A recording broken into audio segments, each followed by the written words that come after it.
Hindi mo ari ni Adrian kung dapat ba siyang matuwa o mainis dahil sa loob ng 5 taon, parang multo na paulit-ulit siyang dinadalaw ng babaeng naka one night stand. Parang isang sirang plaka na paulit-ulit tumutugtog sa kanyang isipan ang kanilang gabing magkasama, isang gabing mistulang isang iglap lamang, ngunit nag-iwan ng malalim na bakas sa kanyang puso. Alam kong gwapo ako, Adrian, pero huwag mo naman sanang masyadong troublemayan. Daig mo pa ang binagsakan ng langit at lupa. Chill lang, malamig na turan ni Vincent, ang kanyang kaibigan. Mas lalo lamang sumasakit ang ulo niya sa tuwing naiisip ang kanyang katangahan. Bakit ba hindi niya kinuha ang numero ng babae noong gabing iyon? Para siyang isang tandang nakakita ng ginto, pero hinayaan niya itong mawala. Ang init naman ng ulo mo. Ikalma mo lang, dahil 5 taon na ang lumipas. Sana noon mo pa hinanap ang babaeng yun. Sa tingin mo ba? Hindi ko ginagawa, sadyang hindi lang siya mahanap. Hindi ko kagustuhang hindi siya makita. Sadyang hindi pa siguro ito ang tamang panahon, sagot ni Adrian na ikinapailing ni Vincent. Para siyang isang sirena na umaasa sa isang barko na hindi na babalik. Paano kung may asawa at anak na pala siya ngayon? Hindi mo ba naisip na ang tagal na ng panahon nang mangyari yun? Panigurado, hindi ka na naalala ng babaeng yun, segunda ni Vincent na mas lalo lamang nagpasama sa mukha ni Adrian. Isang kabaliwan ba kung aaminin ni Adrian na iniibig niya ang babaeng isang beses lamang niyang nakasama? Hindi niya alam ang kanyang pagkakakilanlan. Maging ang kanyang pangalan at mukha ay hindi niya batid. Marahil, isa na siyang ganap na baliw. Para siyang isang pasang naghahabol sa kanyang buntot. Mabuti pa, hayaan mo na lang yung problema mo sa babae. Mag-focus ka muna sa kumpanya dahil balita ko, nasa maayos na lagay na to ngayon. Pwede ka na rin siguro mag-unwind next week. Iyan ang gagawin ko matapos kong may set kay kuya ang mga reports ko. Kailangan ko muna sigurong magbakasyon para lumino ang isip ko. Buti na lang at hindi lagi ang mysterious woman mo ang iniisip ko, ani Vincent. Hindi na muling nagsalita si Adrian, bagkus ibinalik niya ang kanyang paningin sa computer. Naroon ang mga report na kailangan niyang tapusin ngayong araw. Hahayaan na muna niya ang babae, at saka na lamang itong iisipin muli. Siya si Adrian, isang ko sa kumpanya ng kanilang pamilya. Siya ang kasalukuyang namamalakad dahil nasa honeymoon vacation ang kanyang nakatatandang kapatid. Para siyang isang sundalo na kailangang tapusin ang kanyang misyon. 5 taon na ang nakalipas nang makilala niya ang babaeng literal na bumaliw sa kanya magpahanggang ngayon. Sinubukan niya itong ipahanap, subalit nabigo siya. Tandang-tanda pa niya kung paano niya ito nakilala sa bar, ang isang gabi na sumire sa kanyang pananaw sa lahat ng babae, ang nagmulat sa kanyang mga mata na maaari pala siyang mahulog ng ganoon kabilis. Ipinagdarasal ni Adrian na muli niyang makita ang babaeng iyon dahil handa siyang isugal ang lahat, makilala lamang ito. Para siyang isang sugarol na handang ilagay ang lahat ng kanyang pera sa mesa. Samantala, sa probinsya ng Tarlac, kung saan sa isang napakalaking hasyenda, isang magandang dilag ang pinagpapantasyahan ng mga kalalakihan. Siya si Celeste, tubong Batangas. Sa edad na 20, nagkaroon na siya ng anak nang hindi sinasadya matapos siyang lokohin ng kanyang 4 na buwan na nobyo. Sumama siya sa kanyang kaibigan sa isang bar at doon nagpakalasing. Nangyari ang hindi niya inaasahan, lalo na nang malaman niyang nagbunga ito. Labis na pinagpapasalamat niya dahil isa itong biyaya sa kanya. Para siyang isang rosas na sumibol sa isang disyerto. Nanay, malakas at nakakabinging tawag ng batang lalaki na madumi na naman ang suot na kamiseta. Puno ng putik ang buong katawan habang dala ang isang bulok na basket at isang bag na gawa sa kahoy. Narito po ang mga manggang kanyang inani. Nathan, ano na naman ito? Bakit ang dumi mo na naman? Ilang beses ko pa bang sasabihin sa'yo na huwag kang kukuha ng mangga? Nay, ibebenta ko po kasi ito sa mga tao sa hasyenda saka po sa school para po may pambaon ako. Anak naman, pwede ka namang manghingi sa akin. Alam mo naman na ayaw ni nanay na nagpapagod ka. Bawal sa'yo yun, puno ng pag-aalalang sabi ni Celeste sa kanyang anak. Nanay ko, malakas po ako. Tingnan mo po ang muscles ko, pinapakita pa ng anak ang kanyang braso. Natawa naman si Celeste dahil sa napakakulit niyang anak. Big boy na po ako, dagdag pa nito. Para siyang isang ibong umaawit sa kanyang kaligayahan. Sige na nga, basta pumasok ka na sa loob ha. Tapos maligo ka na rin, tapos kumain ka na ng merienda mo. Nakapatong siya sa cabinet sa silid natin. Okay, opo, nanay ko. Pinanood na lamang ni Celeste ang kanyang anak na tumakbo patungo sa mansyon. Kinuha niya ang mga manggang pinitas ng anak saka ito dinala sa may poso. Hinugasan niya ang mga ito at inilagay sa maliliit na plastik upang may benta ng anak. Oo, si Nathan ang bunga ng gabing iyon, ang pagkakamali sa paningin ng ibang tao, subalit isang biyaya naman para kay Celeste dahil ang kanyang anak ang tanging nagbibigay ng lakas sa kanya. Dahil na rin sa pinagdaanan niya, 3 kapatid at ang kanyang inang may malalang karamdaman, kinaya niya kahit na ilang beses na siyang sumuko, pero dumating ang ilaw sa madilim niyang mundo. Para siyang isang parol na nagbibigay liwanag sa kanyang buhay. Ang lalim ng iniisip natin, Celeste.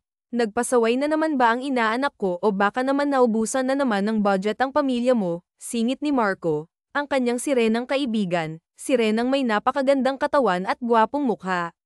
Ugali mo ba talagang hindi gumawa ng ingay? Gusto mo talagang maaga akong makipag-meet kay San Pedro?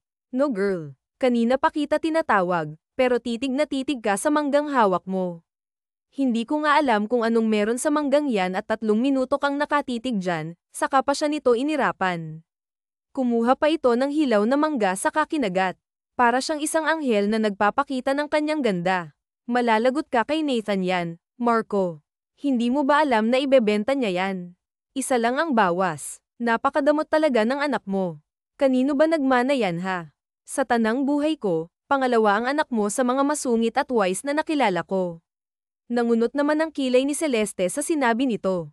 Sino naman yung isa? Yun ba? Ang pinsan kong si Adrian. Wise at masungit ang lokong yun.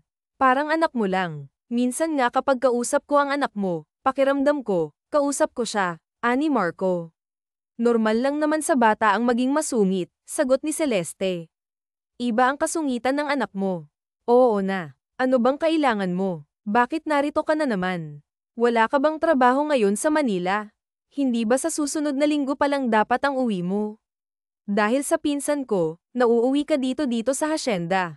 Kailangan ko siyang samahan dito tapos babalik ako sandali sa Manila. Bakit? May papabili ka ba? Tumaas pa ang napakagandang kilay ng kaibigan na mistulang inukit ng isang magaling na sculptor. Teka, ang pinsan mo magbabakasyon dito sa hasyenda. Walang sinabi sa akin si Sir Lucas. Biglaan lang kaya ako narito para ipalinis sana ang isa sa mga guest rooms kung hindi mo mamasamain. Saka kung wala kang ginagawa. Alam ko naman na ngayon ka lang nakapagpahinga dahil sa mga anak ng pinsan ko. Oo naman, walang problema sa akin. Trabaho ko naman to. Salamat nga pala. May isa pa akong tanong, saka naging seryoso ang usapan nilang dalawa. Nakaramdam na rin ng matinding kaba si Celeste dahil parang alam na niya ang sasabihin nito. Para siyang isang ibong nahuli sa isang bitag. Huminga ka, namumutla ka na, pinisil-pisil naman ni Marco ang kanyang nguso. Sabihin mo na kung anong gusto mong sabihin. Mas lalo lang akong kinakabahan kapag ganyan ka eh. Hindi mo ba naisip na hanapin ang ama ng anak mo? Napahinto si Celeste sa kanyang ginagawa. 5 taon na kaya ang lumipas. Sa tingin mo ba, makikilala niya pa ako? Baka nga may asawa na yan eh. Hindi ba't karapatan naman ng bata na makilala ang ama niya? E di kung may asawa na pala ang loko kong yun, I'd manda natin para makakuha ka ng malaking sustento, biro pa ng kanyang kaibigan. Baka nakakalimutan mo, abogado ako. Para siyang isang anghel na handang ipagtanggol ang kanyang kaibigan. Loko, masaya naman ang anak ko. Tsaka hindi niya tinatanong ang tungkol sa ama niya. Sa tingin ko, mas mabuti pa na kaming dalawa na lang. Masaya sa ngayon ang anak mo, pero mararamdaman din niya ang kagustuhang makilala ang kanyang ama. Sinasabi ko lang ito dahil lumaki rin ako na walang ama, sagot ni Marco. Nang matapos si Celeste sa kanyang ginagawa, tumingin siya kay Marco nang nakangiti. Oo na po, pero masaya ang anak ko. Hindi ko naman pagbabawalan na makilala niya ang kanyang ama, pero ang hanapin pa siya. Iyan ang hindi ko gagawin. O siya, ikaw ang bahala. Aalis na muna ako at ikaw na ang bahala sa hasyenda. Ang silid ng pinsan ko ha. Lagyan mo rin ng makapal na kurtina dahil malambingin ang isang yun, takot sa araw. Ani pa nito bago ito tuluyang nagpaalam at umalis. Para siyang isang duwende na nagtatago sa dilim. Madaling araw pa lang, sinigurado na ni Celeste na malinis ang buong mansyon, lalo na ang silid na gagamitin ng binata. Maging ang almusal na ihahanda niya ay maayos na rin. Ang sabi sa kanya ng kaibigan na si Marco na maya-maya lamang ay darating na ang pinsan niya. Sa loob ng halos 5 taon na pagiging kasambahay at nanay niya sa pamilya, ngayon lamang niya makikilala ang isa pang parte ng pamilya ng amo. Ang tanging kilala lamang niya ay si Sir Lucas, Marco, at Isabella. Sila lamang ang tanging tumulong sa kanya noong mga panahong hirap na hirap siya sa buhay. Para siyang isang ibong lumilipad patungo sa isang lugar na hindi niya alam. Nagbalik si Celeste sa kanyang sarili nang marinig niya ang ugong ng sasakyan. Inayos muna niya ang buhok na nag-ulo. Pinunasan ng kamay na basa gamit ang suot na kamiseta at saka na sinalubong ang binata. Subalit napatigil siya nang makita kung sino nga ba ang lalaking lumabas ng sasakyan. Natuod siya dahil kilala niya ang lalaking ito, at hindi siya nagkakamali. Ang gwapong mukha nito, lalo na ang tato nito sa gilid ng kanyang leeg. Ito ang lalaking nakasiping niya noon. Nagtama pa ang mga mata nila, pero pinilit ni Celeste na kumalma at umakto ng natural. Para siyang isang pusa na nakakita ng daga. "Hello sir, ako po si Celeste, ang kasalukuyang kasambahay ng mansyon." Nakayuko siya nang sabihin ang mga salitang iyon dahil natatakot siya na baka makilala siya nito. Para siyang isang anghel na nagtatago ng kanyang pakpak. "Is that so? Pasensya na sa pag-aabala ko. Pero nakahanda na ba ang silid na gagamitin ko?" Tanong ni Adrian. "Opo sir. Nandyan ba si Marco? Saka may nakahanda na bang almusal?" "I'm sorry for the inconvenience dahil hindi pa kasi ako nakapag-almusal Tanong ni Adrian. "Luto na po sir at nasa dining area po ang pagkain," sagot ni Celeste. "Takot ka ba sa akin?" Kusang tumaas ang ulo niya upang tignan ng binata, ngunit muli na naman siyang nagbaba ng tingin dahil hindi niya makaya ang tibok ng kanyang puso. Para siyang isang kandila na natutunaw dahil sa init. "I won't eat you, so huwag kang matakot sa akin." Hindi naman po sir. Hindi po kasi ako sanay na tumingin sa mga amo ko," palusot niya. "Is that so?" "Oo po." Dinig pa niya ang pagbuntong hininga ng binata, pero wala na siyang lakas ng loob upang tingnan pa ito. "Nice to meet you, Celeste." Ani pa nito saka na pumasok sa mansyon dala ang 2 malita. Para siyang isang leon na pumapasok sa kanyang teritoryo. Napahawak pa si Celeste sa kanyang dibdib dahil sa kabang nararamdaman niya, lalo na nang makita niya ang anak na pupungas-pangas na lumabas ng kanilang silid. "Nanay ko, bakit ka lumabas agad ng silid? Dapat nagpahinga ka muna dahil gigisingan naman kita maya-maya. May bago po tayong bisita."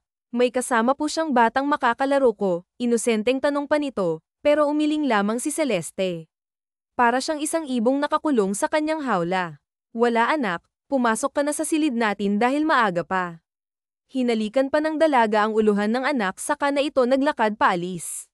Sinipat niya ang daang dinaanan ng binata. Para siyang isang multo na sinusundan ang kanyang biktima. Hindi siya makapaniwala dahil ang lalaking nakabuntis sa kanya ay anak pala ng amo niya. Pinaglalaroan ba siya ng tadhana o sadyang hindi niya matatakasan ang katotohanan? "Diyos ko, sana po hindi niyo kunin ang anak ko." Kapag nalaman niya na may nabuo ng gabing yun, mahinang dasal niya na sana ay pakinggan ng Panginoon. 1 oras lamang ang pamamalagi ng lalaki sa loob ng silid niya nang lumabas na ito suot ang preskong damit na mas lalong nagpagwapo. Muntik na ngang mabitawan ni Celeste ang tanga na thermos. "Good morning, Celeste," bati pa nito sa kanya. "Good morning po, sir," bati niya pabalik matapos ay lapag ang tasa ng kape. "Skip the format. Tawagin mo ako sa pangalan na Adrian, pero sir hindi po pwede dahil amo ko po kayo. And I don't see anything wrong with calling your boss by his or her name.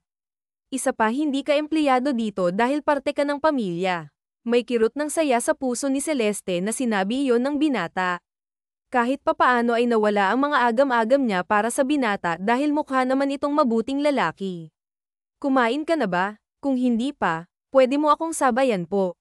At hindi na po kasi mamaya pa ang almusal namin. Hindi po ako pwedeng sumabay sa inyo." Sinong nagsabi ng kalokohan na yan? Natameme pa si Celeste nang makita ang inis sa mukha ng lalaki. Ang ibig ko pong sabihin, hindi pa po kami gutom. Kadalasan po, mamaya pa po kami kakain. Kami, may iba pa ba tayong kasama dito? Pinagpawisan naman ngayon si Celeste. Bakit nga ba niya nakalimutan na hindi pa pala nito kilala ang anak? "Opo, kasama ko po ang anak ko, nanay ko." Sakto naman ang paglabas ng anak niya kaya naman sa bata pumukaw ang tingin ni Adrian. Maging ang anak niya ay napatigil nang makita ang lalaki. Kinabahan si Celeste dahil baka nakilala nito ang bata, pero nagulat siya nang ngumiti ito ng malapad. "He's cute, Hisan." "Oo, nanay ko," sabay pang sabi ng dalawa. Hindi tuloy napigilan ni Celeste ang mapangiwi. "How old are you, kiddo?" 5 po, pinakita pa ng anak ang 5 daliri sa binata. "We have the same eyes po, Pogi." Wala sa loob pang sabi ng anak niya kaya naman mabilis niya itong nilapitan. "Anak naman, ano bang sinasabi mo kay sir? Amo siya ni nanay kaya magbigay ka ng respeto." "Okay, huwag ka ng maraming sinasabi.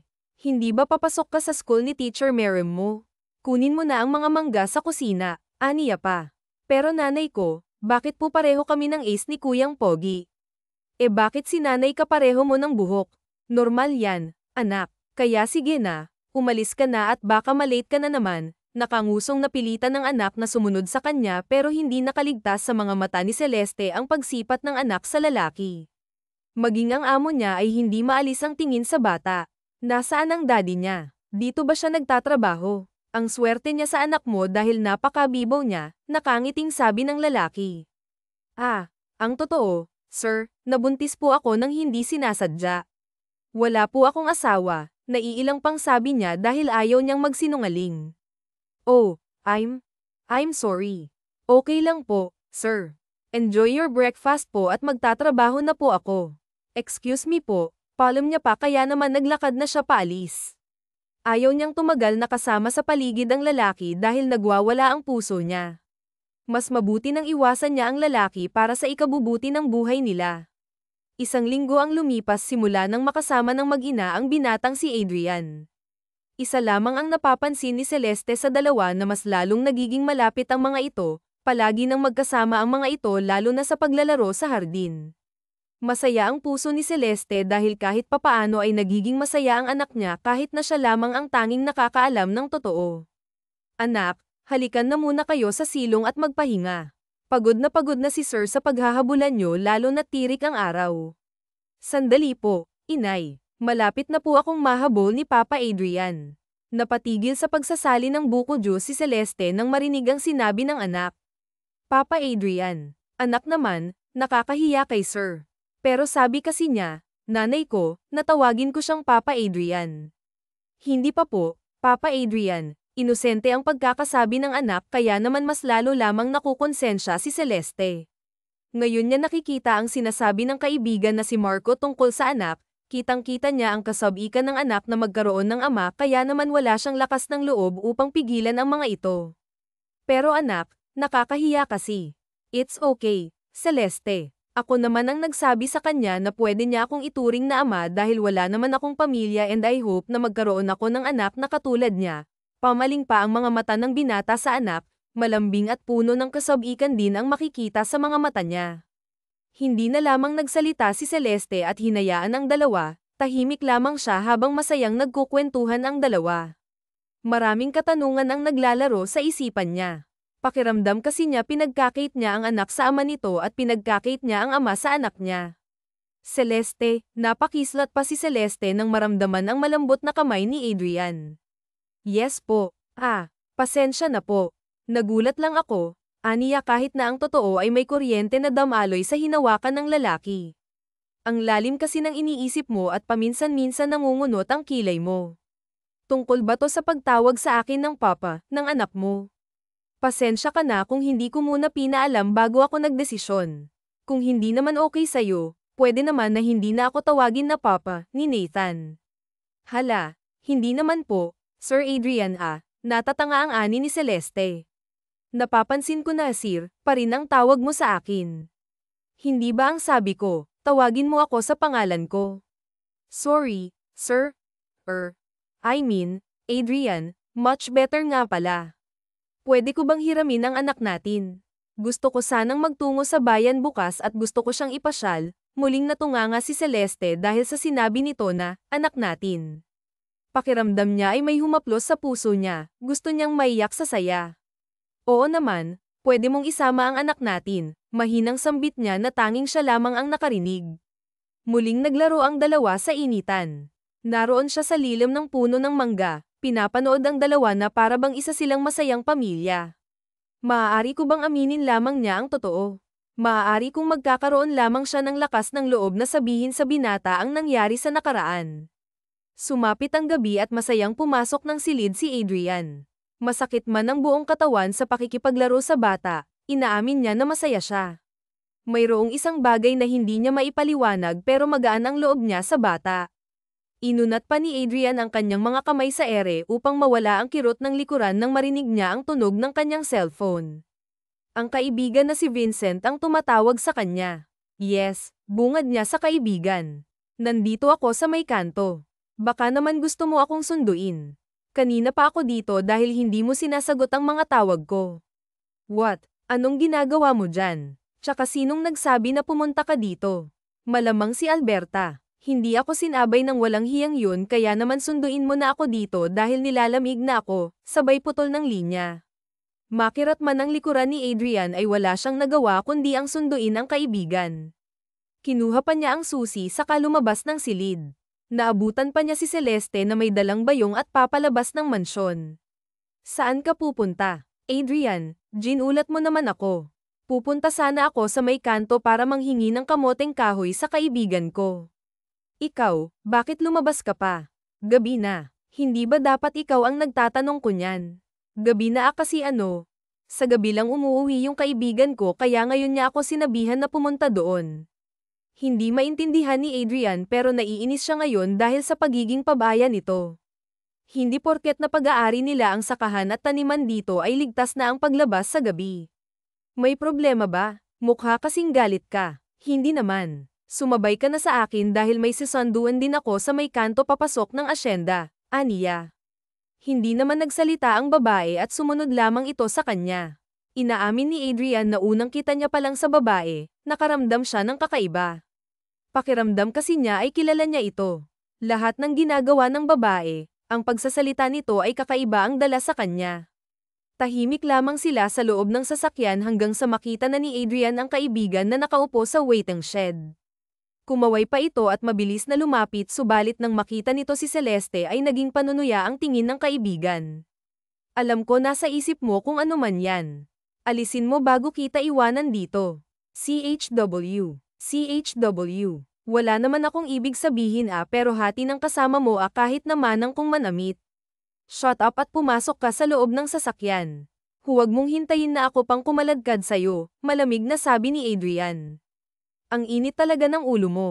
Kung hindi lang kita na-miss hindi naman kita susundan dito kundi lang talaga kay Alberta. Hindi ako tatanggo dito. Bakit ka ba nagpunta dito? Wala namang nagsabi na tumungo ka dito. Ikaw nga ang iniwan ko sa kumpanya tapos susundan mo ako dito. Deserve ko rin ang bakasyon, Smith. Huwag kang masyadong gold dahil matagal na rin akong nagtatrabaho saka parating na ang kuya mo kaya siya na ang bahala dun, sagot naman nito. Umayos na sila ng tayo at itinikom ni Vincent ang bibig nang makita na pa-rating na ang babae. Ngumiti na lamang siya at saka hindi na nagsalita pa dahil sa sama ng tingin na ipinukol sa kanya ng kaibigan. Subalit sa kanilang biyahe, isang palaisipan sa isipan ni Vincent ang itsura ng babae. Pamilyar kasi ang itsura nito, para bang nakita na niya hindi lang maalala kung saan. Subalit ang mukha nito ay nakita na niya. Nagkita na ba tayo noon, miss?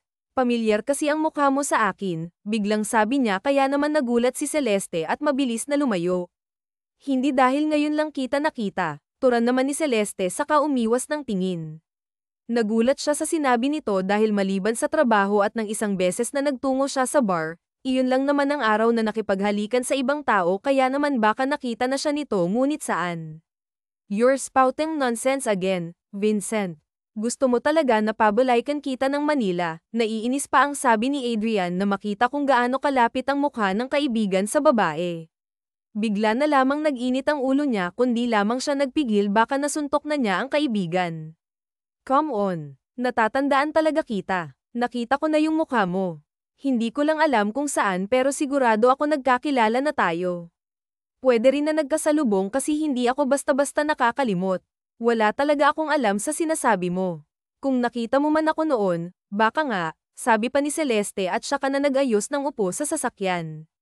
Aha, sigaw nito sinasabayan pa ng malakas na palakpak. Alam ko na kung saan kita nakita.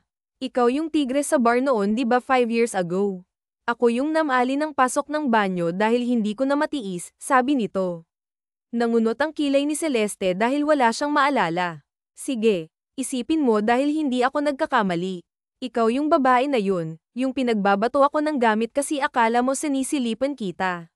Ang kaninang kunot na kilay ni Celeste ay unti-unting nang laki nang maalala niya na ito nga ang lalaking impokrita na nakaaway niya. Ikaw yun. Akalain mo nga naman at bilog ang mundo, di ba? Hindi ko alam na magkakilala kayo ni Adrian. Akalain mo nga naman at bilog ang mundo, sabi pa ni Vincent. Nasa bar ka 5 years ago, singit pa ni Adrian. Ilang beses na naman napalunok si Celeste dahil hindi niya alam kung sasagutin niya ba ito o ano. Oh, oo. Kasi, sinama ako ng kaibigan ko ng gabing yun. Sa anong dahilan, tanong na naman ni Adrian kaya naman hindi na nag-isip ng maayos na palusot. Kasi broken-hearted yung kaibigan ko ng gabing yun, aniya na hindi na pinag-iisipan pa. Hindi na muling nagsalita ang mga ito hanggang sa makauwi na ng mansyon si Adrian na pumasok na sa silid niya habang si Vincent na tinulungan pa ni Celeste upang makarating sa silid nito. Dito ang magiging silid mo at kapag kailangan mo ng tulong o may problema, tawagin mo lang ako, sabi pa niya at akma nang aalis nang pigilan siya ng binata. Ikaw yun, di ba? Ang alin? Ang tanong pa ni Celeste dahil naguguluhan na siya sa inaakto nito. Yung babae sa bar at yung kausap ni Adrian ng gabing yun. Hindi ako nagkakamali dahil kahit madilim yung lugar na yun, alam ko na ikaw yun. Nanlamig ang buong katawan ni Celeste dahil sa sinabi nito. Hindi niya inaasahan na may nakakaalam pa bukod sa kanya. Anong ako? Wala akong alam sa sinasabi mo. Aniya dahil hindi pa niya kayang sabihin sa binata ang totoo. Pero sigurado ako na ikaw yun. Alam mo ba na matagal ka nang hinahanap ni Adrian, 5 taon na kaya naman mas maganda kung natagpuan ka na niya. Hinahanap niya ako. Bakit? Kusa na lamang lumabas sa bibig ni Celeste. Huli na nang mapagtanto niya na ang sinabi kaya naman gumisin ng nakakaloko ang lalaki. So tama ako di ba na ikaw yung babaeng yun? So alam na pala ni Adrian. Hindi ako makapaniwala na liit pala ng mundo. Hindi naman. O siya, congratulations kung nakilala nyo na ang isa't isa. Magpapahinga na ako dahil pagod na ako. Hinayaan na lamang ni Celeste ang binata. Saka na lamang niya iisipin ng tungkol sa bagay na iyon, sa ngayon kailangan na rin niyang magpahinga subalit hindi niya itatanggi na sumaya ang puso niya sa nalaman niya. Nagkaroon siya ng lakas ng loob para aminin sa binata na siya ang babaeng iyon at nagkaroon sila ng anak. Mukhang pumapabor sa kanyang panahon. Kinabukasan, maagang nagising si Celeste upang ipaghanda ng almusal ang dalawa. Good morning, Celeste, bati pa sa kanya ni Vincent subalit nang lingunin niya ito ay bigla na lamang siyang nagtitili. Nasaan? Nasaan ang magnanakaw? Nasaan? Pagpapanik pa ni Vincent saka kinuha ang Wallace Tambo upang maging armas. Bakit ka lumabas ng nakaganyan? Nasaan ang magnanakaw? Bakit ka ba tumitili ang aga-aga ha? Inis pa ang sabi ni Vincent at saka nagkamot ng harapan. Napanganga na lamang si Celeste sa ginawa nito kaya binato niya ng kung anumang nahawakan. Hoy grabe ka ah. Ang aga mo naman manakit. Bakit ka ba nagustuhan ng kaibigan ko ha? Inis itong sabi na kahubad lamang ang binata at ang tanging suot ay ang boxer na may print na SpongeBob. Magdamit ka doon. Hindi mo ba alam na may bata ang ginagawa mo? Huwag ka dapat naglalakad ng ganyan lang suot. Bakit naman? Ang ganda ng katawan ko kaya dapat lang ibalandra. Pero maiba tayo. Nasaan si Adrian? Pinuntahan ko siya sa kwarto niya at wala na siya doon, sabi pa ni Vincent sa kanan ni Celeste, na nilantakan ng almusal na hinanda ni Celeste. Hinatid niya ang anak ko. Nabuga naman ni Vincent ang iniinom na kape dahil sa pagkasamid. Dahan-dahan lang kasi ang pagkain, hindi ka naman mauubusan eh. Inis pang sabi ni Celeste. May anak kayo. Anak ko lang. Sinong ama? Bakit mo gustong malaman? Kumain ka na lang dyan at wala nang maraming sinasabi pa. Pwede. Hindi sila ang ama ng bata. Sisigat na sana si Celeste pero pinanlamigan pa silang dalawa nang makita sila sa harapan nila. Anong hindi ako ang ama? Ang aga-aga, nagchichismisan na kayo ah. Ano ang ibig niyang sabihin? Si Nathan daw, tinuturing kanyang ama, pagsisinungalin niya sa kakinurot sa tagiliran si Vincent upang hindi magsalita. Is that so? Bakit ganyan ang itsura nyo? May hindi ba ako alam? Pwede nyo naman sabihin sa akin, ani pa nito saka umupo sa harapan nila at nagsimulang kumain. Wala naman yan, napag-usapan namin. Vincent, pwede ba tayong mag-usap sandali? May itatanong kasi ako, ani pa. Kumakain ako, reklamo pa nito pero sumama na rin ito dahil wala na siyang nagawa pa nang hilahin siya ni Celeste. Pwede bang ilihim mo muna yung tungkol sa bata? So, tama nga ako na anak siya ni Adrian. Bakit hindi mo pa sinasabi sa kanya? Hindi mo ba alam na ang tagal ka na niyang hinahanap? Anong plano mo? Sasabihin ko naman pero hindi pa sa ngayon kasi hindi pa ako handa. Kailan ka magiging handa? Gusto mo ba na ako na ang magsabi sa kanya? Hindi mo pinapatagal mo pa ng ganito. Ako ang magsasabi, pwede ba? Hayaan mo akong magsabi sa kanya. Nawala ang lahat ng antok at pagod kay Vincent dahil sa nagiging usapan nila ng babae. Kahit labag sa loob niya ay pumayag siya dahil wala rin siyang karapatan na pangunahan ang dalawa. Sabihin mo sa kanya ang lahat bago pa mahuli ang lahat. Sana alam mo na 5 taon na siyang pinaghanap ka. Ani pa niya bago niya iniwan ang babae sa hallway. Bumalik siya sa hapagkainan na parang walang nangyari kahit naramdaman niya ang mga tinging ipinupukol sa kanya ni Adrian. Alam ko ang nasa isip mo at wala akong ginawang masama. May tinanong lang siya sa akin. Ano, talaga ba kailangan na kayong dalawa lang? Amoy na amoy ni Vincent ang selos sa lalaki. Kung gusto mo na siya, bakit hindi mo pa aminin? Hindi. Ang pinapatay mo ako sa isipan mo. Hindi ko siya type. Stop talking nonsense dahil yan naman talaga ang gagawin ko, sabi ni Adrian at pinagpatuloy ang pagkain. Hindi na sila nag-usap pa at kumain na lang ng tahimik. Bakasyon ang pinunta ni Vincent sa probinsya at hindi sakit ng ulo sa dalawang ito. Hahayaan na lamang niya ang mga ito. Tutal, hindi na rin sila mga bata. 1 buwan ang lumipas at hindi na namalaya ni Adrian na masyado na siyang tumatagal sa hasyenda. Narito na rin ang kanyang ina at ang nakakatandang kapatid. 2 linggo na rin nang aminin niya kay Celeste ang nararamdaman, 3 linggo na yang nililigawan ng babae at hindi ito madali sa kanya.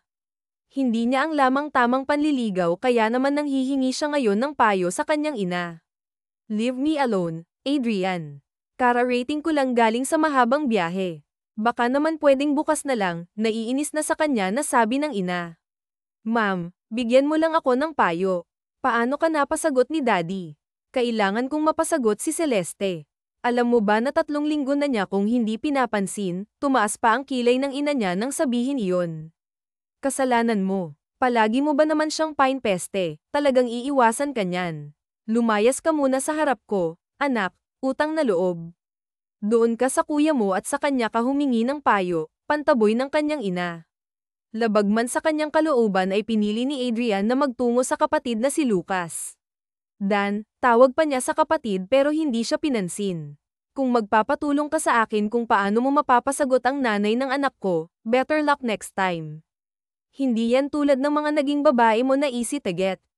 Lucas, pwede bang huwag mong hinahayaang napapagod siya sa pagbabantay ng anak mo? May kamay ka naman di ba?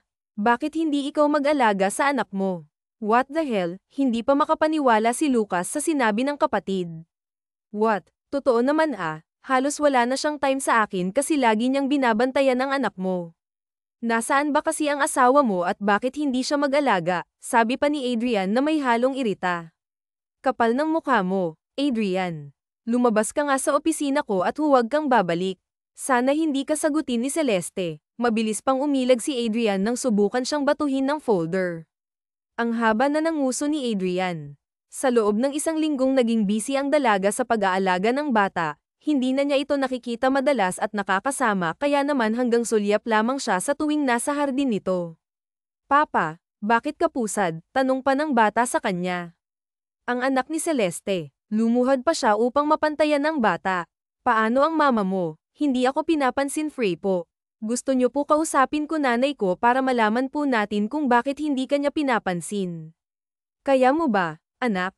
Opo. Tanga na akong tanga pero baliw na siya sa babae. Nakita pa nila ang babae sa hardin, bitbit ang anak ni Lucas, nilalaro niya ito na para bang siya ang tunay na ina. Naisip tuloy ni Adrian kung magiging ganito rin ba kasaya ang babae sa magiging anak nila. Hindi niya napigilan ang kabahan dahil sa galit. Nanay ko, sigaw pa ni Nathan kaya naman naaga nito ang atensyon ng ina. Nang makita siya ay mabilis naman nag-iwas ng tingin. Oh, anak, anong ginagawa mo dito? Akala ko ba makikipaglaro ka kay Kiko? Kasi po, nanay ko, si Papa Adrian nagtatampo dahil hindi mo po pinapansin, walang preno ang bibig ng bata kaya naman nasamid ang dalawa. Ah, anak, huwag naman diretso ang pagkakasabi kasi Why po? Papa, hindi po ba mahal mo si nanay kaya po nagtatampo ka? Inosente pa ang tanong ng bata kaya naman sinagot ito ni Adrian nang hindi napuputol ang tingin niya sa babae. Oo, anak, miss na miss ko na nanay mo. Pinamulahan naman ng mukha si Celeste dahil sa sinabi nito. Ah, ano bang sinasabi mo dyan, Adrian? Namumulang sabi ni Celeste. Ilang araw na kasi siyang umiiwas sa binata dahil na rin sa ginagawa nitong panliligaw sa kanya. Nagulat na lamang si Celeste nang umamin sa kanya ang binata. Nung una ay hindi mapaniwalaan ni Celeste dahil masyadong mabilis ang lahat subalit dahil may nararamdaman na rin siya sa binata, pinayagan niya ito sa panliligaw. Bakit? Totoo naman ilang araw mo na ako iniiwasan. Dahil ba sa pag-amin ko sa'yo na mahal kita? Pero totoong nararamdaman ko kaya handa akong patunayan ng sarili ko para lang paniwalaan mo na totoo ang lahat ng pinapakita ko. Alam ko naman yun, Adrian, nabigla lang talaga ako kaya pasensya ka na kung umiiwas ako. Nagulat pa si Lucas na nakatingin sa dalawa mula sa teresa ng mansyon nang kunin ng hayop na kapatid ang anak at ilagay ito sa stroller. Agaran siyang lumabas ng mansyon upang kunin ang anak. Hindi na paglagyan ng inis ni Lucas sa kanyang nakababatang kapatid. Hayop ka talaga, Adrian. Makita mo pag ikaw talaga ang nagkaanak, ganito rin ang gagawin ko. Naiinis pa ang sabi ni Lucas bago niya iniwan ang dalawa. Pinamulahan naman ng mukha si Celeste sa ginawa ng lalaki. Ang trabaho niya ay alaga ng bata at hindi ang makipaglandian. What? Hayaan mo siya, anak niya naman yun. Bakit kailangan mong alagaan? Alagaan mo ang magiging anak natin. Biro pa niya kaya naman mas lalong nanlaki ang mata ni Celeste. Siraulo ka ba kung ano-anong sinasabi mo? Baka nakakalimutan mo na nagtatrabaho ako dito at hindi ako basta-basta lang na babaeng nililigawan mo. Narito ako para gawin ang trabaho ko at hindi para makipaglandian. So paano kung alisin ako sa trabaho di akong kukuha sa'yo para ako ang alagaan mo? Mahirap ba yun? Mabuti pa pumasok ka sa loob ng mansyon at magpahinga dahil bukas na bukas din may pupuntahan tayo. Saan naman? Ang tanong ni Celeste sa lalaki subalit hindi siya sasagutin ng binata. Ay tinitigan siya ng makahulugan, may panunuya sa mga tingin nito habang nakausli ang nakakalokong ngisi. Hindi maipaliwanag ni Celeste ang nararamdaman habang nakatingin sa binata, mukha kasi itong hindi gagawa ng maganda at may naiisip na kalokohan. Hey, are you thinking bad right now? Iniisip mo ba na hindi ako gagawa ng maganda ha? Hindi ikaw kaya nakaisip niyan. O siya at ako'y aalis na muna dahil may kailangan pa akong tapusin na trabaho sa kusina. Kung may kailangan ka, sabihan mo lang ako agad. Teka, love, di pa tayo tapos mag-usap, reklamo ni Adrian bago siya iniwan ng babae kasama ang bata. Hindi na naman niya napigilan ang pag-usal ng Mithi habang pinapanood ang dalawa. Tapos na at bumalik ka na sa loob at tapusin ang mga gawain mo, natatawang sabi ni Celeste sa kanan nito. Tuluyang iniwan ng binata. Pagpasok ni Celeste sa loob ng mansyon, nakita niya si Vincent na masama ang tingin sa kanya. Oo, hindi pa umalis ang lalaki dahil narito pa rin si Adrian. Ang dalawa ay magkasama sa trabaho kaya naman kung pababalik ang isa ay hindi rin babalik ang isa pa. Nakakatuwa man pero nakakainis din minsan para kay Celeste dahil pinepeste rin siya nito lalo na ang tungkol sa katotohanan na itinatago niya. Anak, pwede bang pumunta ka muna sa silid natin? Mag-uusap lang kami ni Vincent. Okay. Ani pa. Okay po, nanay ko, bibong sabi ng anak. Saka na nagtungo sa silid. Sinipat muna ni Celeste ang paligid kung nakasunod ba si Adrian bago niya hinarap ang kaibigan. Bakit? Ba't ganyan ka makatingin? May problema ba? Tanga ka ba o nagtatanga-tangahan ka lang? Alam mo kung bakit ako ganito pero bakit hanggang ngayon hindi mo pa rin mapagtanto? Isang buwan at mahigit na kami dito sa asyenda tapos nililigawan ka na rin ng kaibigan ko pero hanggang ngayon hindi mo pa rin maamin sa kaibigan ko na ikaw ang babae ng gabing yun. Hindi naman sa ganun, naghahanap lang ako ng pagkakataon na sabihin sa kanya ang totoo, Muntik na niyang makalimutan ang tungkol sa bagay na ito dahil nagiging maayos ang relasyon nila ni Adrian. Humahanap lamang siya ng pagkakataon na aminin sa lalaki ang totoo subalit inuunahan lamang siya ng kaba at takot. Kailan? Kapag siya na mismo ang nakaalam ng tinatago mo. Ang dami mong pagkakataong sinayang para aminin sa kanya. Look, Celeste, wala akong galit sa'yo. Okay, tinuturing na kitang kaibigan kaya ganito ako kasi nag-aalala ako sa'yo. Imaginein mo na ang dami mong pagkakataon para aminin ng totoo pero hindi mo ginawa. Naintindihan naman kita pero hindi rin madali sa akin ta. Okay, walang madali para sa akin. Ang akin lang, aminin mo na bago pa mahuli ang lahat. Mas may intindihan ni Adrian kesa naman pinapatagal mo pa ng ganito. Huwag mong hintayin na may mangyari na hindi maganda at doon pa niya malaman ang lahat, sabi pa ni Vincent bago niya kinuha ang cellphone na tumutunog, hindi na ito nagpaalam at basta na lamang sinagot ang tawag saka umalis. Nag-aalala namang nakatingin si Celeste sa anak niyang papalabas ngayon. Natatakot lamang siya pero tama ang lalaki na masyado na niyang pinapatagal ang lahat, kailangan na niyang masabi kay Adrian ang totoo. Kinabukasan, maagang umalis si Adrian at Celeste dahil sa date nila subalit simula pa kagabi ay hindi na alam ni Celeste kung paano nga ba aaminin sa lalaki ang totoo. May gusto ka bang kainin, puntahan, sabihin mo lang at doon tayo pupunta ah. Wala ka bang kailangang asikasuhin sa Manila? Okay lang ba na dito ka sa bayan ng ilang buwan? Bakit mo naman, natanong, sinipat pa siya ng lalaki ng mabilis lamang. Kasi nagtataka lang ako diba, nagtatrabaho ka sa malaking kumpanya. Maganda ba doon, paggawa ni Celeste ng topic kahit na gusto na niyang isingit ang tungkol sa nakaraan? Uuwi ako doon kapag sinagot mo na ako para maisama ko kayo ng bata. Alam kong mas mag-e-enjoy si Nathan doon dahil maraming pwedeng makita, sagot naman ni Adrian. Tungkol pala sa babaeng hinahanap mo 5 taon na ang nakakaraan. Paano mo nalaman ang tungkol sa bagay na yan? Mas lalong nangunot ang kilay ni Adrian nang sabihin niya iyon. Nagsimula ng kabahan at matakot si Celeste dahil sa pinapakita nitong emosyon. Sinabi sa akin ni Vincent, I see, what about her? Nag-aalala ka ba na baka hinahanap ko pa rin siya? No, simula nang makilala kita, nawala na sa isipan ko ang babaeng yun. I badly wanted to see her pero 5 taon na rin naman ang nakakalipas. Isa pa, ikaw na ang mahalaga sa akin ngayon, mahabang liya ni Adrian kaya naman mas lalo lamang kinabahan si Celeste. Ganun ba? Paano kung matagal mo na pala siyang kilala? Magagalit ka ba sa kanya? What do you mean by that? You mean kung matagal na siyang nasa buhay ko tapos hindi ko pa rin alam? Yes, well, I don't know. I would definitely get mad kung sakali man dahil pinagmukha niya akong tanga, dahil sa sinabi ni Adrian, mas lalong nanlumo si Celeste. Magagalit ka sa kanya, hindi mo man lang ba hihintayin ng paliwanag niya, umaasa si Celeste na baka naman magkaroon pa siya ng dahilan upang aminin ngayon. No, marami siyang pagkakataon para sabihin sa akin ang totoo pero hindi niya ginawa. Wait, why are you asking? Hindi mo naman iniisip na babalik ako sa kanya at siya ang pipiliin ko, di ba? Hindi naman. Hey, look at me. Sabihin mo sa akin kapag may nagawa akong hindi mo nagustuhan ha. Ayokong mawala ang like na nararamdaman mo sa akin. Ngayon lang ako nagkaroon ng interest sa babae. I love you. I really mean it. Mas lalong naging mahirap kay Celeste na aminin ang totoo hanggang sa hinayaan na naman niya. Sinulit niya ang isang araw na kasama si Adrian. Sinulit niya ang nakakasilaw nitong ngiti lalo na ang pag-aalaga at pag-asikaso niya sa kanya. Parang ayoko pang umuwi, mahinang bulong pa ni Adrian habang nakayakap sa kanya. 7 na ng gabi at narito pa rin sila sa pampang, nakatingin sa maliwanag na buwan habang ninanamnam ang malamig na simoy ng hangin. Gabi na kaya baka hinahanap na ako ng anak ko. Oo nga pala, pero dito muna tayo at gusto kong makasama ka dahil alam kong bukas aalagaan mo na naman ang anak ng kapatid ko. Kahit hindi makita ni Celeste alam niyang nakanguso ito ngayon. Pwede naman tayong mag-usap diba pero hindi mo naman ako kailangang sundan at bantutan sa maghapon, sabi pa niya.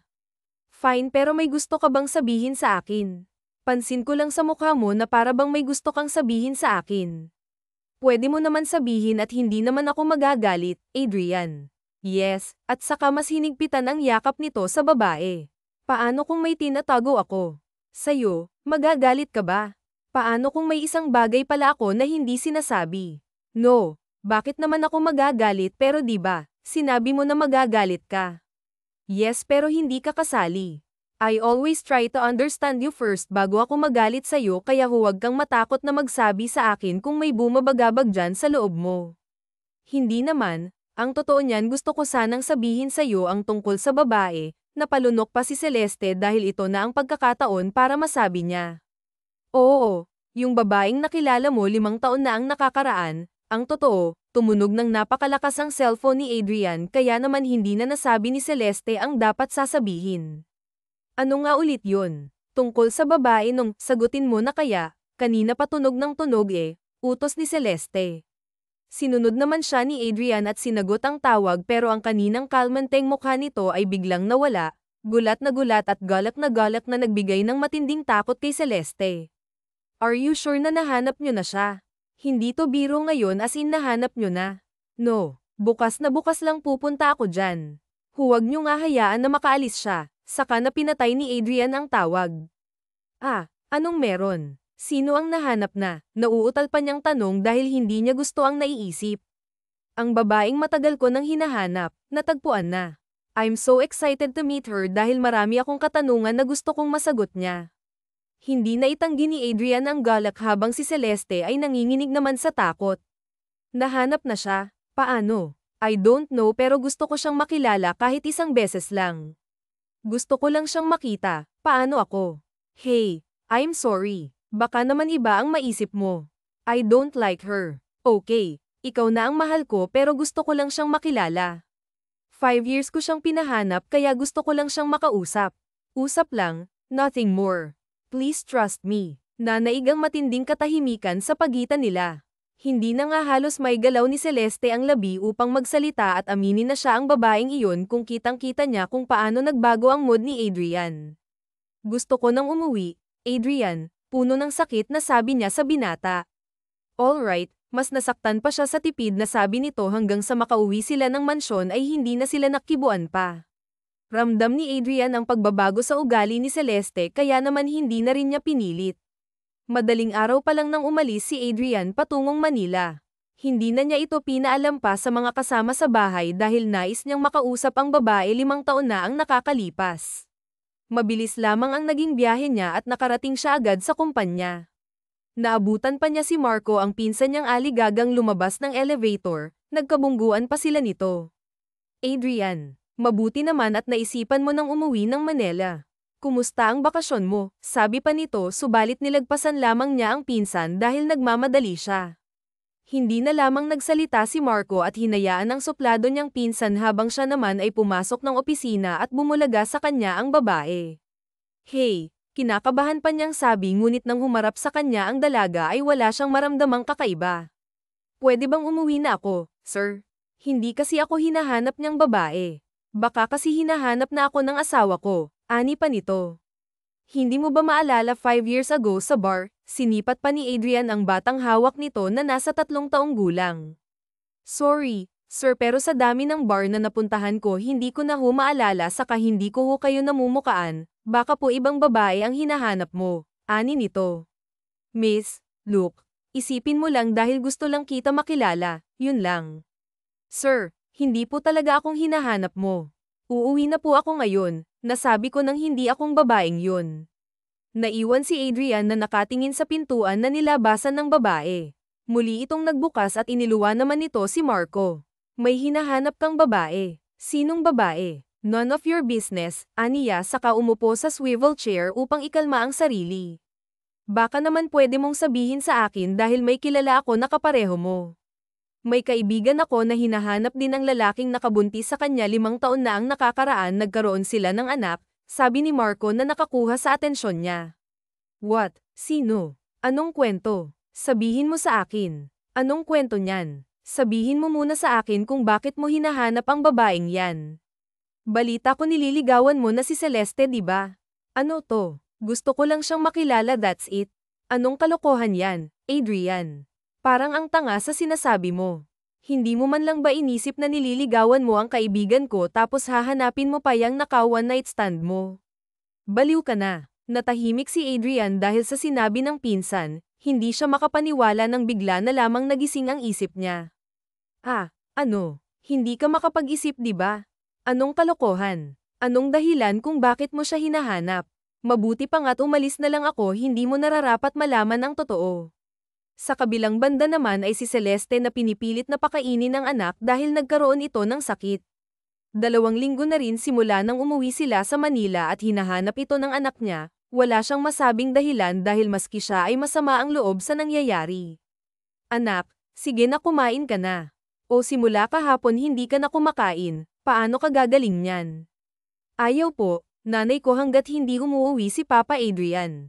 Nangako po siya na maglalaro kami paggising ko.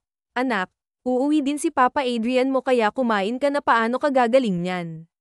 Sige nga, paano kayo makakapaglaro? Nanay ko, ang boses ng anak na nagbibigay noon ng lakas sa kanya ngunit ngayon ay nagbibigay na ng sakit. Bakit anak ko? May gusto ka bang kainin? Sabihin mo lang kay nanay. Hindi po ba may papa po ako? Hindi nakagalaw agad si Celeste nang itanong niya ito. Oo naman anak ko, bakit po? Hindi natin siya kasama. Bakit po wala na siya ngayon dito? Anak naman, bata ka pa at hindi mo pa maintindihan sa ngayon pero mahal ka ng papa mo. Okay, sorry kasi naging duwag si nanay. Pamatak na nga ang luha ni Celeste habang pinagmamasdan ang mukha ng anak, nanginginig ang mga kamay niya habang tangga ng pinggan na may pagkain na lugaw. Sana po, nanay ko, nandito si papa para po may mag-aalaga sa'yo kasi po nanay yung mga kaibigan ko, kasama nila ang mga papa nila. Anak, sige na kumain ka na saka na lang natin pag-usapan ang tungkol sa papa mo. Okay, basta makikilala mo si papa mo balang araw kaya naman huwag ka nang mag-alala. Okay, sorry po nanay ko. Hindi anak, pasensya ka na kasi duwag si nanay, mahinang bulong niya at saka pinakain ng anak. Nang mapainom na niya ito ng gamot at pinatulog, lumabas na rin siya ng silid. Nagulat siya nang makita si Vincent na nakasandal sa pader habang masama ang tingin sa kanya. Vincent, kumusta na si Nathan? Di pa rin ba siya gumagaling? Hindi pa tumatawag sa akin si Adrian hanggang ngayon pero nakausap ko si Marco at sob-sob lang daw siya sa trabaho. Hindi ko naman tinatanong Vincent, malamig niya ang turan. Alam ko ang nangyayari sa anak mo ngayon, yan lang ang epekto ng pagsasawalang bahala mo kaya noon pa man sinabi ko na sa'yo na sabihin mo ng totoo pero hindi ka nakinig. Please lang, huwag muna ngayon okay?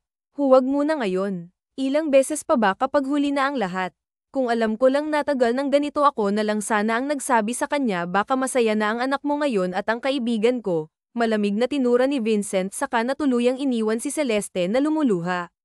Hinayaan niya ang dalawa at hindi siya hihingi ng depensa dahil alam niyang wala siyang ginawang masama, hindi siya nagkulang sa paalala at kung ano man ang mangyari kasalanan itong lahat ng babae.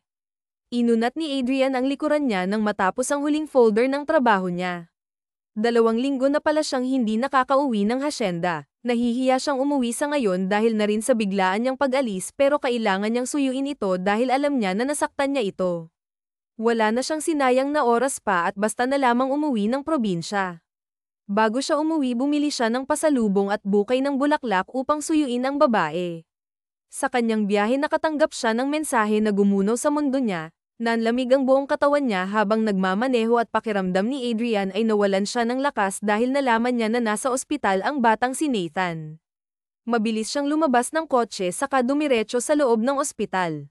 Naabutan niya si Vincent na nakaupo sa waiting shed mag-isa. Anong nangyari sa bata? Bakit dinala sa ospital si Nathan? Dengue. What? Dengue. Bakit niyo hinayaang umabot sa ganyan?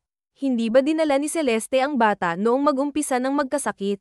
Naging matigas ang ulo ng anak mo kaya hindi agad nadala, nag-aantay siya sa may labasan hanggang sa uwi ka pero sira ulo ka at hindi mo man lang naisip ang maiiwan mo. Hindi itinago ng kaibigan ang galit sa kanya.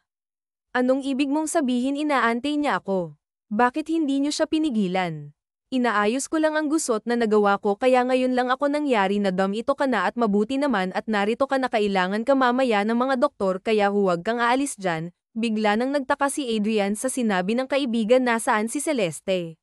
Bakit wala siya dito? Kinakausap siya ng mommy mo. Maya-maya lang lalabas na ang doktor kaya maghanda ka. Hindi nga nagkakamali si Vincent dahil lumabas nga ang doktor. Sino po ang daddy? Stereo na po at kailangan na po kita kuhaan ng blood samples. Nagtataka man ay sumunod pa rin sila sa nurse.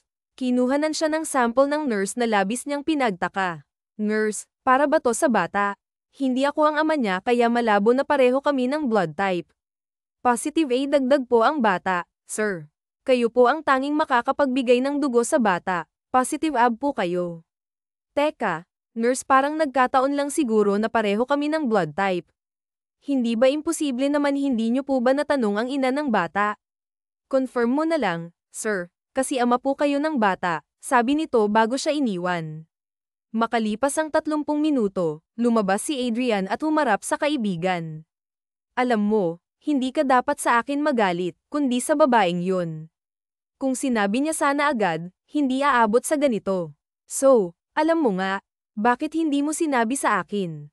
Vincent, dahil nakiusap sa akin si Celeste.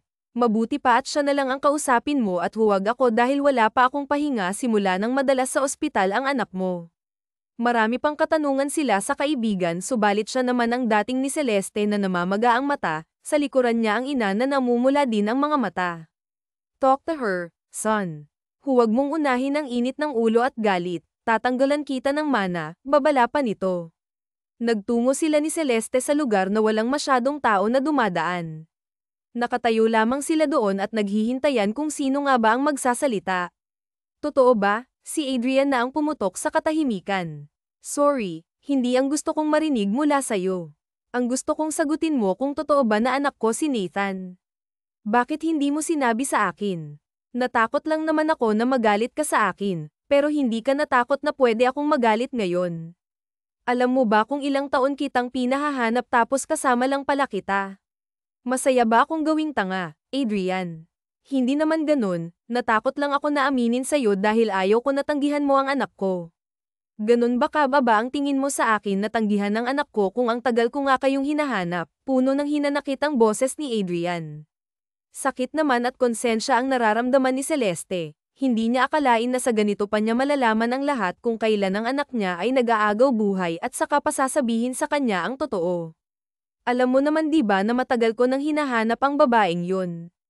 Gusto ko lang siyang makausap upang makilala, that's it. Kasi nandyan ka na sa buhay ko pero pinaintindi sa akin ni Albert na mali yun. Hindi ako umuuwi kasi nahihiya ako sa'yo. Bumabalik ako para sana maging maayos ang lahat tapos ito lang maabyutan ko. Hindi naman sa ganun, sasabihin ko naman pero inunahan lang talaga ako ng takot. Dapat sinabi mo na sa akin, mahirap ba yun, Celeste? 5 taon. 5 taon akong noalay sa anak ko. Sorry, hindi mo naman kukunin ang anak ko, di ba? Please. Sorry, natakot lang ako, hagulgol niya kay Adrian na blanco ang tingin sa kanya. Kukunin ko ang bata. Pakiramdam ni Celeste ay pinanlamigan siya ng buong katawan nang sabihin iyon ni Adrian. Nang inag ang mga kamay niya habang tuloy-tuloy ang pagpatak ng mga luha niya, nagsusumamo din ang mga tingin niya kay Adrian. Adrian, please, huwag mo naman gawin sa akin ang hanak ko na lang ang meron ako. Patawarin mo ako kung hindi ko nasabi agad. Please huwag mo naman kunin sa akin si Nathan. Pakiramdam ni Celeste ay ikakamatay niya kapag nawala ang anak niya sa kanya, hindi ito ang ginusto niya, gusto lamang niya na mabigyan ng maayos na buhay ang anak. Hindi niya sinasadya ang nangyari. Kukunin ko ang bata, Celeste, pero kasama ka. Hindi ko hahayaan na pati ikaw ay hindi sasama sa akin. So tumahan ka na. I'm sorry kung nasaktan kita. Galit ako pero naintindihan ko. I'm sorry hindi ako nag-iisip itatama natin ngayon. Adrian naman. I know. Sorry, gusto ko lang makita ka na umiiyak. Loko ka. Sinapak-sapak pa ni Celeste ang dibdib ng lalaki pero si Adrian ang tanging naiganti niya ay mahigpit na akap at kasiguraduhan na hindi na sila mag-iisa pa ng anak. Itatama natin ang lahat, gusto kong mag-umpisa tayo uli. Naintindihan mo ba? Kasi kung hindi ay dadaan ko sa paraan na mas madali mong maintindihan. Simula ng araw na iyon, naayos ang gusot sa kanilang pagitan, napagpala sa mga pagkakamali nila at nangako na hindi na kailanman ito uulitin. Parang pelikula naman nang magising ang kanilang anak at malaman nito na si Adrian ang kanyang tunay na ama, iyon na ata ang hindi malilimutan na senaryo sa buhay ni Celeste lalo na kung paano umiyak at yamakap sa isa't isa ang mag-ama niya. Lumipas ang 1 linggo at tuluyan nang ang gumaling si Nathan at ngayong araw ang labas dito sa ospital. Nanay ko, wala pa ba si Papa? Namimiss ko na po siya, nakabusangot na sabi ng anak. Anak naman, 2 oras pa lang nawawala si Papa mo, hindi ba nagpaalam naman siya na may gagawin siya? Antayin natin. Okay pero nanay ko, hindi mo po maintindihan na namimiss ko na po siya, namimiss ko rin ang Papa mo pero nangako naman siya na babalik ulit, hindi ba? Antayin mo siya at magpahinga ka dyan dahil mamaya lang uuwi na tayo sa asyenda. Inilagay ni Celeste ang mga damit sa maliit na bag. Uuwi na sila ng anak dahil magaling na ito, isang himalang matatawag na mabilis ang recovery ng anak kaya naman mabilis nito nalabanan ng sakit. Salamat kay Adrian na naging lakas ng loob ng anak. Nanay, titira po ba si Papa sa bahay kung saan tayo? Hindi na po siya aalis.